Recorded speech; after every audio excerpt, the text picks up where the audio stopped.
Au Mali, l'enlèvement de 5 expatriés par des groupes djihadistes dans la région de Nara, zone frontalière entre le Mali et la Mauritanie, sème le trouble. En effet, 2 jours après l'enlèvement des ressortissants chinois et mauritaniens, les forces armées maliennes ont dépêché sur place des militaires pour traquer les djihadistes.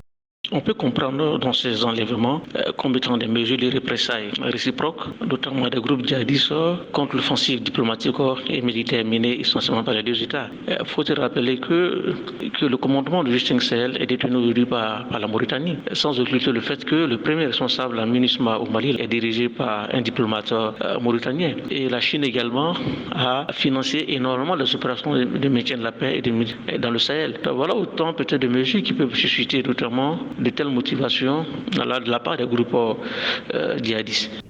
Selon les populations riveraines, cette attaque est l'œuvre des groupes djihadistes qui sillonnent la frontière Mali-Mauritanie depuis quelques années. En 2020, 10 militaires ont perdu la vie dans une embuscade près de cette même localité. Aujourd'hui, en plus de décrier l'enlèvement des travailleurs étrangers, les autorités maliennes dénombrent des grues, citernes à goudron, compacteurs réduits en cendres.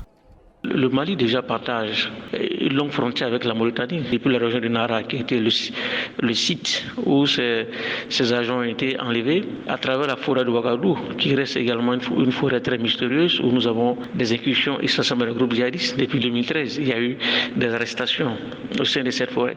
Donc voilà autant d'éléments qui peuvent justifier alors de tels enlèvements. En rappel, depuis 2012, le Mali est en proie à des attaques terroristes et à une instabilité chronique. Malheureusement, l'instabilité politique et sécuritaire du pays a souvent nourri ce climat de terreur, amenant les groupes armés à procéder à des enlèvements. Ils conditionnent par la suite les libérations par des porteurs de rançon.